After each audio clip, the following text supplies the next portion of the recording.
Any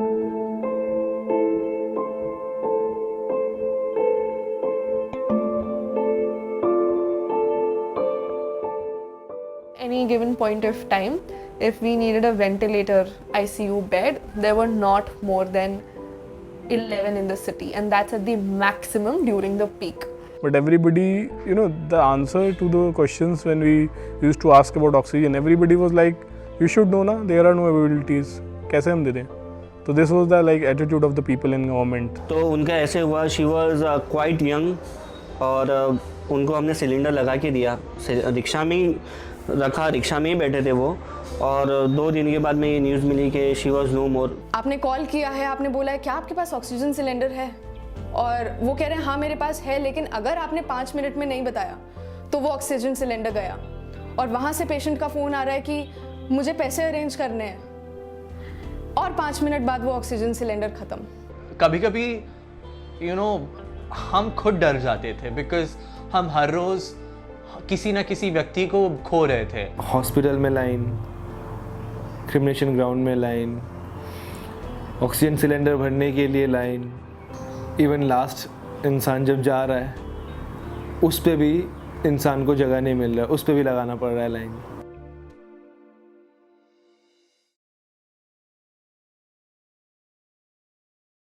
I was interning with Aam Aadmi Party. I actually started as a research intern, but eventually things just had a very different turn. I mean, they took a very different turn because of the COVID-19 second wave. So I started working with them as an operations lead for the COVID helpline that they had started off. So myself, Jatin Lalit Singh, and I am a law graduate. My birth village is Basa, which is in Hardoi district of Uttar Pradesh. And in Basa, I run a community library called Basa Community Library and Resource Center, which is catering to 36 nearby villages, impacting approximately 40,000 population. इस lockdown जो लगा उससे 1-2 दिन 3 दिन पहले से he calls आने शुरू हो गए, क्योंकि यूजुअली पिछले लॉकडाउन में भी हम लोगों ने काफ़ी सारे कोविड रिलीफ में काम किया था, तो नंबर इधर उधर फैले हुए थे, सो उसी के बेसिस पे बहुत सारे कॉल्स आने शुरू हो गए। So basically in March I started working with an organization called Sachi Saheli. It's a non-government organization based in Delhi. April में जब second wave of pandemic when it hit us, तो तब से मैंने volunteer करना start करा। So during March and April, UP Panchayat elections were going on, and our district used to fall in first phase of elections. During election period, migration happened a lot. People returned to their villages from Haryana, Punjab, Chhattisgarh, Maharashtra, and as a result, from 15th April to 22nd April, then from 24th April to 29th April, more than 40 people died in this village. So basically I was helping people, I was aiding people with remdesivir injections, I was helping them to allocate the beds, and जो भी mess government ने create किया था उसे संभालने की हम कोशिश कर रहे थे। तो मार्च और अप्रैल का जो मंथ गया है, मतलब एक मैं बोलता हूँ कि बहुत इंडिया के ऊपर, ना सिर्फ एक पर्सनल लेवल पर इंडिया के ऊपर बहुत ही बुरा और मुसीबत का वक्त गया है। तो उस वक्त हम ये कोशिश कर रहे थे कि हमारे जितने भी नालासोपारा, वसई, विरार और मीरा रोड तक कोविड जिनको लग गया था और जो ब्रेथलेसनेस हो रही थी जिसके वजह से, तो उन तक हम किसी भी तरीके से ऑक्सीजन पहुंचाए, ये हमारी कोशिश थी।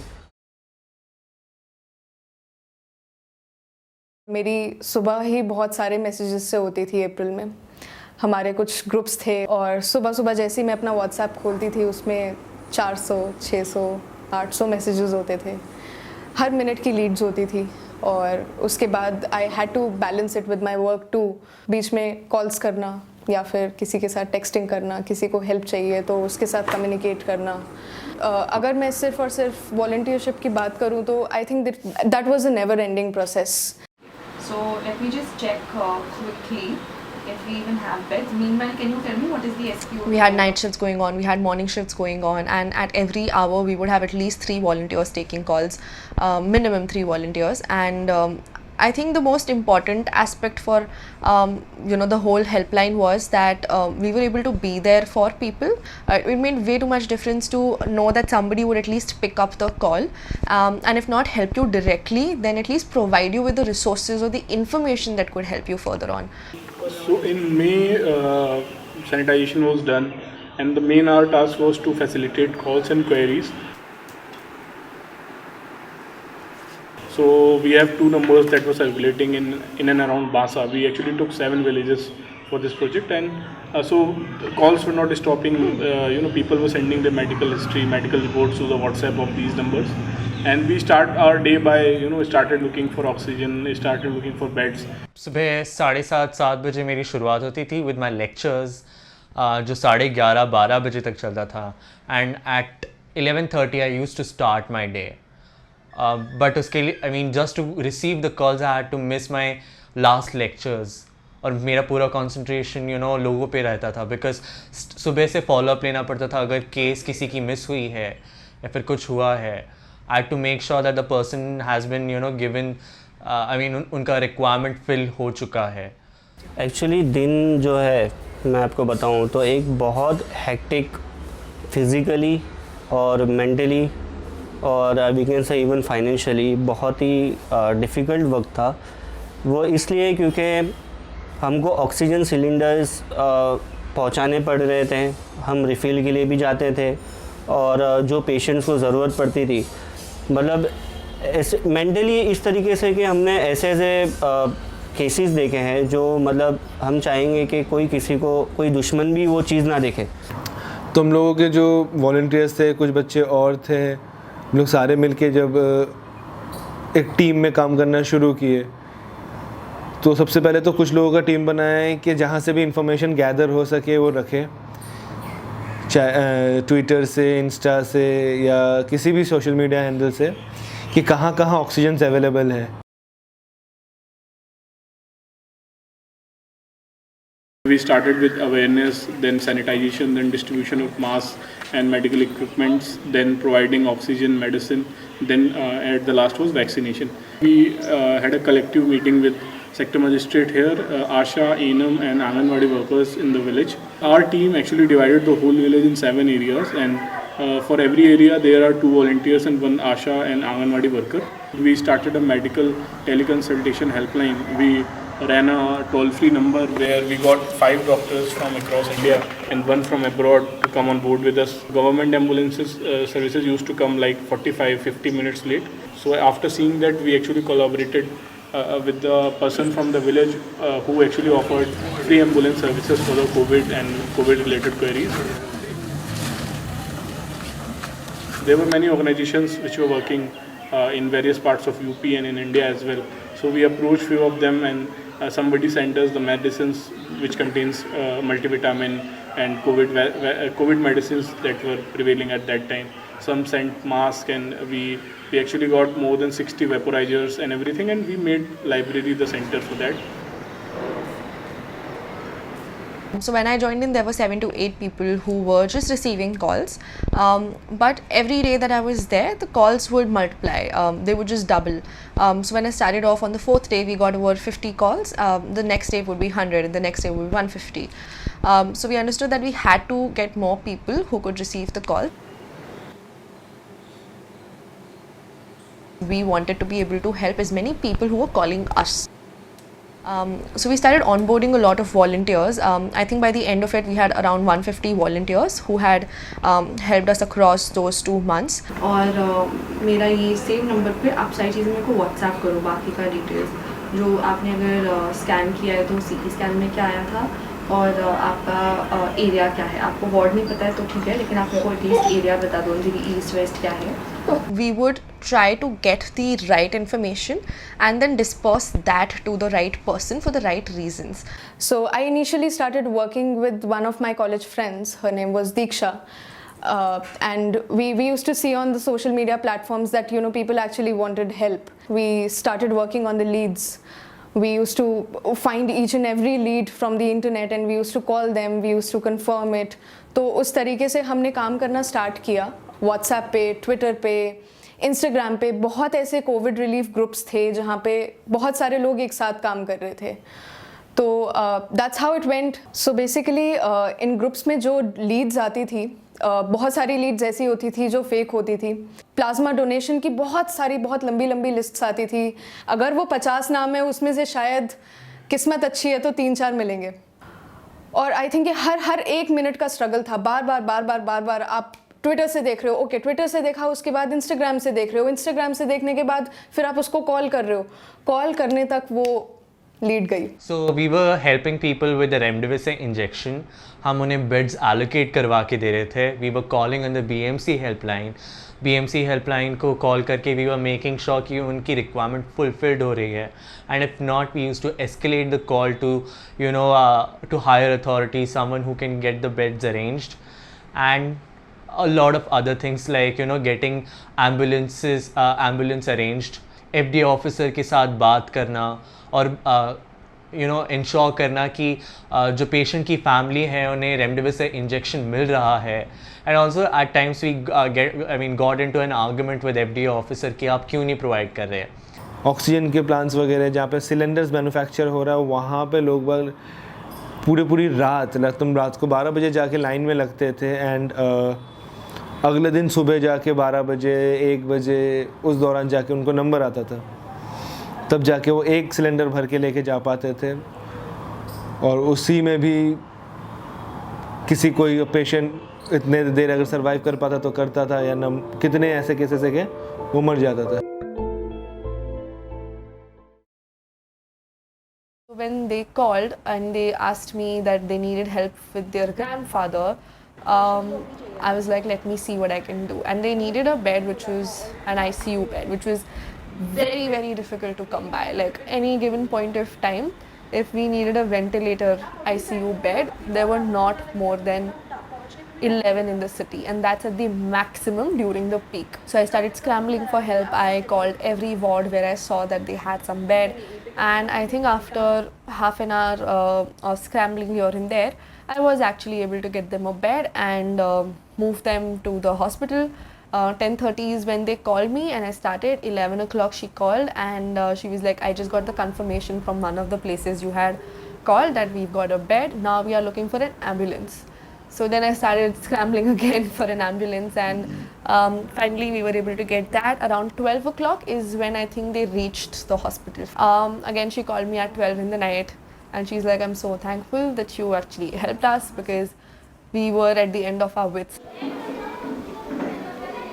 And even during first phase of our vaccine hesitancy program, whenever somebody from our volunteer team tried to tell people that vaccine is safe and you should take the vaccine, people generally tend to believe that and they do not get panic or anything. So I think this is the best moment out of the work that we have done, that we created a feeling of trust, and that people will trust us by just seeing a color of a t-shirt that is here, and which is the color of our library as well. जब oxygen लोगों तक पहुंच रहा था, उनका saturation level 94, 95 और उसके ऊपर जाता था, तो जब वो रिटर्न देने आते थे सिलेंडर्स, तो वो हमको ऐसे कहते थे कि भाई आपका बहुत बहुत धन्यवाद, और ऐसे हाथ जोड़ के हमसे मतलब एक ग्रेटफुल उनके दिल में एक फीलिंग रहती थी. And that is our biggest success, और वो उससे ज़्यादा खुशी हमको अभी तक नहीं मिली.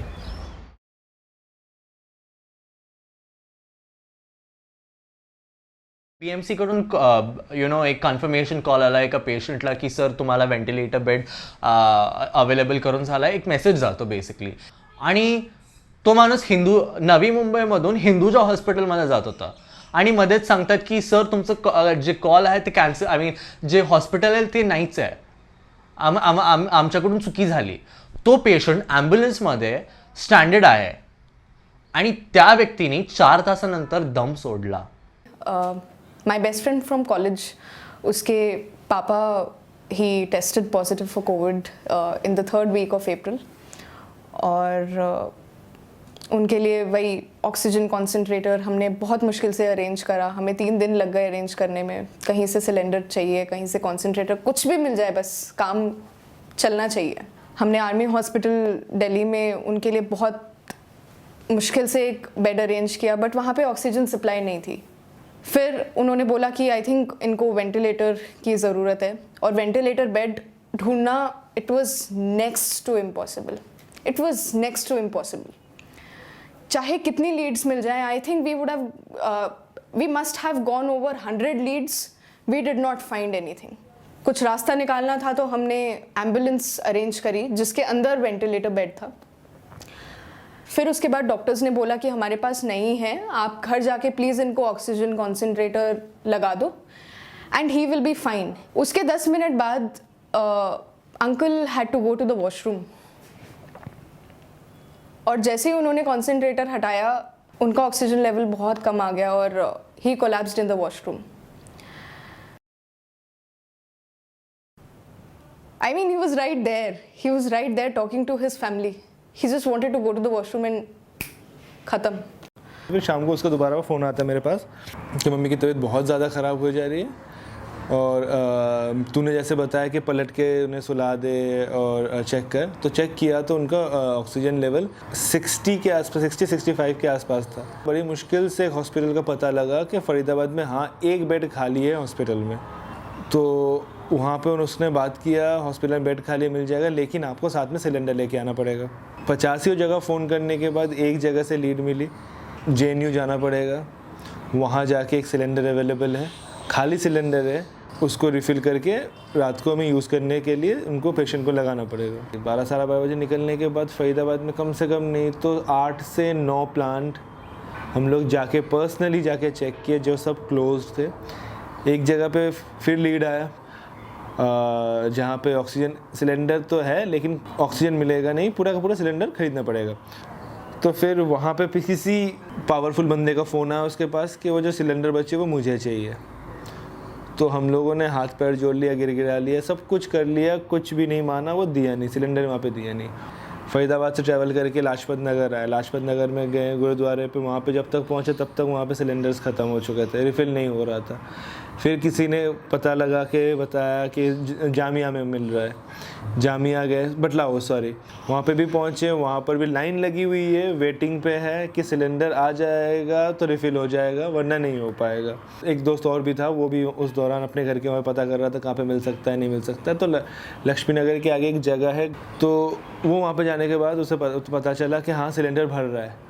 उस बंदे से पहले से बात हो रखी थी इसीलिए उस बंदे ने पहले आने दिया। डॉक्टर ने उन्हें लगाया, डॉक्टर ने प्रेशर देख के उसको कहा कि ये सिलेंडर हद से हद 3 घंटा ये चल जाएगा, 3 घंटा ये चल जाएगा, 6 घंटा चल जाएगा। तो मतलब मॉर्निंग तक चलेगा, मतलब मॉर्निंग के 8 बजे तक में आपको वापस सिलेंडर रिफ़िल करके लाना पड़ेगा।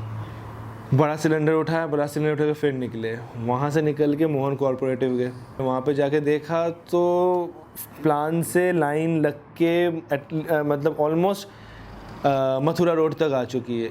अलग अलग गाड़ियाँ लगी हुई है हॉस्पिटल के, एम्बुलेंस लगे हुए हैं, और भी जहाँ जहाँ ऑक्सीजन सिलेंडर रिफ़िल होते हैं वो सारी गाड़ियाँ लगी हुई है। तो वो गाड़ियाँ में कम से कम नहीं तो उनके पास भी 10-20 सिलेंडर, सिंगल बंदे पे भी सिलेंडर, ये सारे लाइंस लगा के एटलीस्ट गेट से लेकर बाहर तक आ गए। इतनी भीड़ थी मतलब कि अगर अभी लाइन पे लगेगा तो अगले दिन मॉर्निंग में कितने बजे नंबर आएगा कोई भरोसा नहीं। तब पब्लिक हो गए पागल, पब्लिक ने हाथापाई करना शुरू कर दिया। ये डिसाइड किया करने के बाद कि चल भाई ठीक है, वहाँ पे एक लड़के को भेजा जाता है कि तू भोगल में जाके खड़ा हो, हम लोग पहुँचेंगे और हम लोग लाइन में हम लोग सिलेंडर लगाएंगे। तो भोगल पहुँचने पर उतने देर में फ़ोन आता है, पता चलता है कि यहाँ पे ऑक्सीजन ख़त्म हो चुका है, हॉस्पिटल के पास ऑक्सीजन नहीं है और आपकी मम्मी को बचाने की बहुत कोशिश कर रहे, नहीं बचा पाएंगे। उसके ठीक थोड़ी देर बाद फ़ोन आता है कि उसकी मम्मी और इस दुनिया में अब नहीं रही। बॉडी लेने के बाद हम लोग अब जाने लगे वहाँ पे क्रिमिनेशन ग्राउंड बदरपुर में है, या दूसरे जगह पे गए जहाँ पे कोविड पेशेंट के लिए बनाया गया। अब कोविड पेशेंट के लिए जहाँ पे बनाया गया था वहाँ पे एट अ टाइम पे कम से कम नहीं तो 60 बॉडीज़ को जलाया जा सकता था, लेकिन उस दिन देख रहा हूँ 60 नहीं, मोर देन 100 बॉडीज़ थी जो ऑलरेडी जल रही थी, दूसरी बॉडीज़ क्यू में थी। तो उस क्रिमिनेशन ग्राउंड में भी नंबर आते आते शाम हो गया।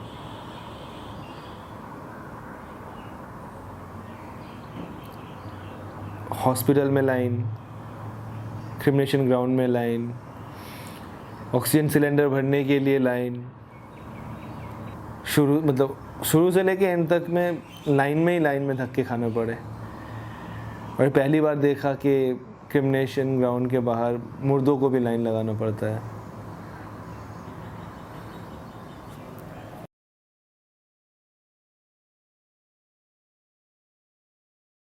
एक स्टेट ऑफ एंगर हमें ये होता था कि जिन पॉलिटिकल पार्टीज़ के पास इतने पैसे होते हैं कि वो लोग इलेक्शन में more than thousands and thousands of crores जब वो खर्चा कर सकते हैं, तो जो एडवर्टीज़मेंट में और पॉलिटिकल पार्टीज़ है, बड़ी बड़ी संस्थाएं हैं, ये इन्होंने अपना पैसा और इन्होंने अपना मैन पावर यूज़ नहीं किया। उस वक्त विरार में ऐसे भी सिचुएशन हो चुका था कि हॉस्पिटल्स में आग लगी थी और कुछ हॉस्पिटल्स में हॉस्पिटल से हमको कॉल्स आते थे कि पेशेंट आईसीयू में है और हॉस्पिटल में ऑक्सीजन नहीं है, तो we are asking you to provide us oxygen. आज अगर इलेक्शन होता है तो हमको इतने सारे लोग मिलते हैं, इतने सारे पैसे बांटे जाते हैं, सबको पता है, ये फैक्ट है, इतने सारे पैसे बांटे जाते हैं, इतना खर्चा एडवर्टीजमेंट में और सब चीज़ में होता है, तो उस वक्त ये यूटिलाइज होना चाहिए था और लोगों की जान बचाने में यूज़ होना चाहिए था। I think I felt more helpless than I felt angry, because I don't know, I just felt like everyone was doing their best. I definitely thought that we could have been better prepared. I was very, very critical of the government and the things that they had done, but I don't think I was angry because some of the things that made me feel very critically about it was the fact that they didn't create more permanent structures, right? Even when the first wave happened and they saw what it was like and everybody knew the second one was going to come, they still didn't create more permanent structures. So that felt like something which really did bother me. But I also saw how badly everybody was affected, right? And everybody was trying, and I don't know, I don't know if I had the right to be angry, if that was a valid feeling, but I do know that I felt very, very helpless. We were definitely underprepared.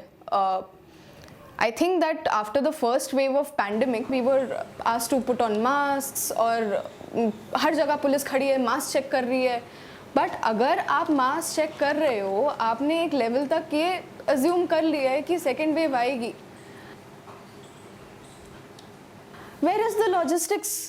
What about the hospitals? A hospital like AIIMS and Safdarjung, दुनिया से लोग आते हैं, दुनिया से लोग आ रहे हैं, लेकिन आप उन लोगों को केटर नहीं कर पा रहे हो जो दिल्ली में हैं. स्कूल्स में बेड्स लग रहे हैं, स्कूल्स में बेड्स लगने के बावजूद गुरुद्वारे में सारे ऑक्सीजन सिलेंडर्स दे रहे हैं. The worst of all was that the lacunas of the bureaucrats and the government that were created.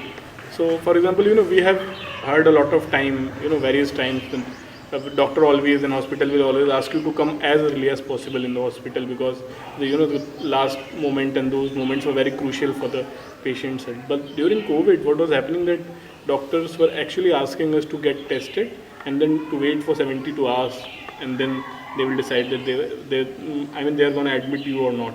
So that was like making mockery of their illness. A death is just a number for government, statistics that they are going to upload on the website, even when they acknowledge that, because in our villages, out of all those deaths that have happened, government has not even acknowledged a single death, and that is only because they don't want to provide any compensation. They don't want to comfort the family by just lending them a helping hand. So how, you tell us that how a person can, in a rural area, the area like this where Basa is, no cities, the nearest city is 70 kilometers from here. So how can a person from this village who is not literate, who doesn't know, who never went out of this village to any city can expect help from a government? And who is going to help that person? For example, just take a minute and think about it. What if this community library was not there? And what if all those organizations which have helped a lot many peoples across India were not there? The number, we even cannot imagine the number the people that might have died because nobody was there for them. anger was, there at time, but that was actually not the right moment to show anger and even feel it. So, but helplessness was everywhere. Even every call that we make, in order to get oxygen, we were expecting that, we won't get any help, and that moment it actually used to crush us, because ultimately that person is gonna call us again who need oxygen. Their family members will call, and they are calling us with the hope that because library is doing so much, then library will manage to help them. But I mean, most of the times we have to say no when it comes to oxygen.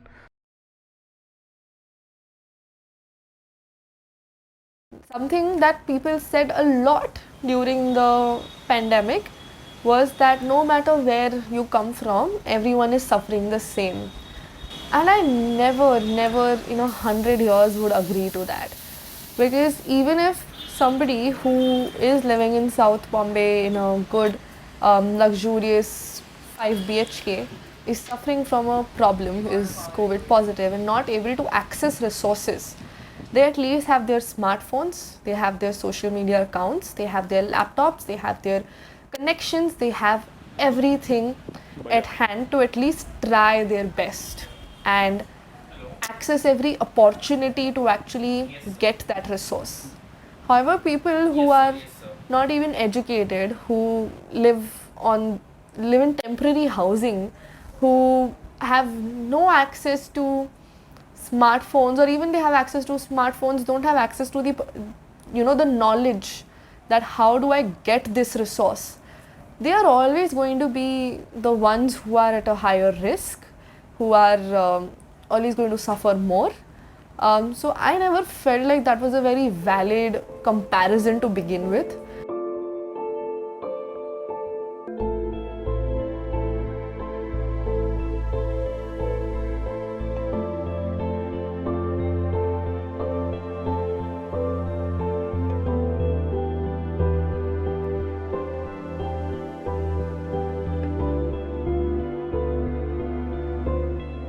I think जिनको हमने oxygen cylinders दिए, injections का supply दिया, plasma donors arrange करे, दे were done with it. उनको कोई tension नहीं थी क्योंकि उनके पास डॉक्टर था, उनके पास केयर टेकर था, उनके पास एक्सेस था, उनके पास हॉस्पिटल था, उनके पास था ये सब क्योंकि वो अरेंज हो चुका था.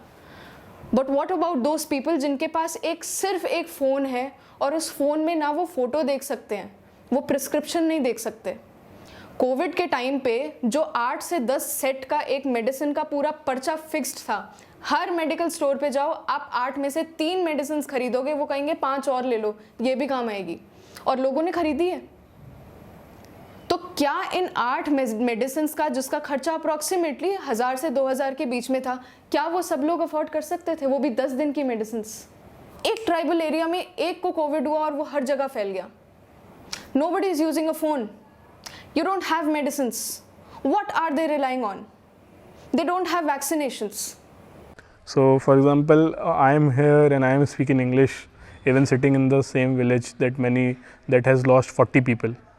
So, I mean, yeah, there was the treatment or the way or the process was same for everyone. Private hospitals were charging like anything. So, for example, for 30 lakh rupees for a night, I mean, how can a poor people, below poverty line people will going to manage it? Even when they will sell all their land and everything, but privileged one they can give. And we have, I mean, I am not saying that people who are rich, they haven't lost somebody, but in terms of the number, in terms of the data, if you talk about, poorer has suffered the most. There are scars on people's life who won't, there is this one lady in my village who has lost 2 sons of hers, and now what is she going to with the development plans that government shouts from Red Fort or anywhere in Lok Sabha? So what is she going to do with the development that is going to happen in the country because she has lost both her sons? 8 या 7 kilometre दूर है यहाँ पे एक जगह, तो वहाँ पे एक फैमिली का 18 साल का, मतलब मुझसे थोड़ा छोटा बेटा, उनका डेथ हो गया क्योंकि उसे ऑक्सीजन नहीं मिला, उसे प्रॉपर ट्रीटमेंट नहीं मिला, तो डायग्नोज ही नहीं कर पाए कि कोविड है. तो मैं ये नहीं कहता कि गवर्नमेंट सब कुछ बचा लेगी, सबको बचा लेगी, और क्योंकि ग्लोबल पेंडेमिक था, लेकिन केसेस लाइक दीज जहाँ पे एक्चुअली बच सकते थे बहुत आसानी से, क्योंकि सिर्फ ऑक्सीजन का होना मांगता था, वहाँ पे अच्छे डॉक्टरों का होना मांगता था. तो दुख का ऐसा है कि चारों तरफ है. पहली बार ऐसा नहीं है कि कम है, बहुत है. नंदनी के बाबा के बारे में सोचता हूँ, लेकिन उनकी पत्नी के बारे में ज़्यादा। बाबा बीमार हैं, डॉक्टर इशारों में दिन में कई बार कह देते हैं कि बचेंगे नहीं, लेकिन उनका बेटा ये इशारे मानने को तैयार नहीं है। खैर, वो तो चले जाएंगे, उनकी पत्नी का क्या होगा? अब तो ऐसा भी नहीं है कि वो इसलिए दुखी होंगी कि ज़िंदगी कैसे कटेगी, पैसे कौन कमाएगा और भी बहुत कुछ, क्योंकि उनकी तो दिनचर्या में वो सब होगा जो उनके पहले से था। ये दुख है, ये बहुत अलग है, ये सिर्फ और सिर्फ अलग होने का दुख है, ये विरह का दुख है, ये अंदर से तोड़ देगा उनको। वो शायद बता भी नहीं पाएंगी किसी को, उन्होंने तो शायद अपने पति को भी कभी नहीं बताया होगा। छोटे छोटे जगहों का यही तो है कि कह नहीं पाते कि प्यार करते हैं। शहरों का तो क्या है कि बोल देते हैं कि आई लव यू, लेकिन यहाँ ऐसा कुछ भी नहीं होता। होता है कि पूरी ज़िंदगी साथ गुजार दी, लेकिन ये नहीं कह पाए कि प्रेम करते हैं एक दूसरे से। आखिरी वक्त में भी नहीं, ना उनसे ना किसी से, अपने ही अंदर लेकर वो चले जाएंगे इस दुनिया से, और कभी ना कभी वो चली जाएंगी।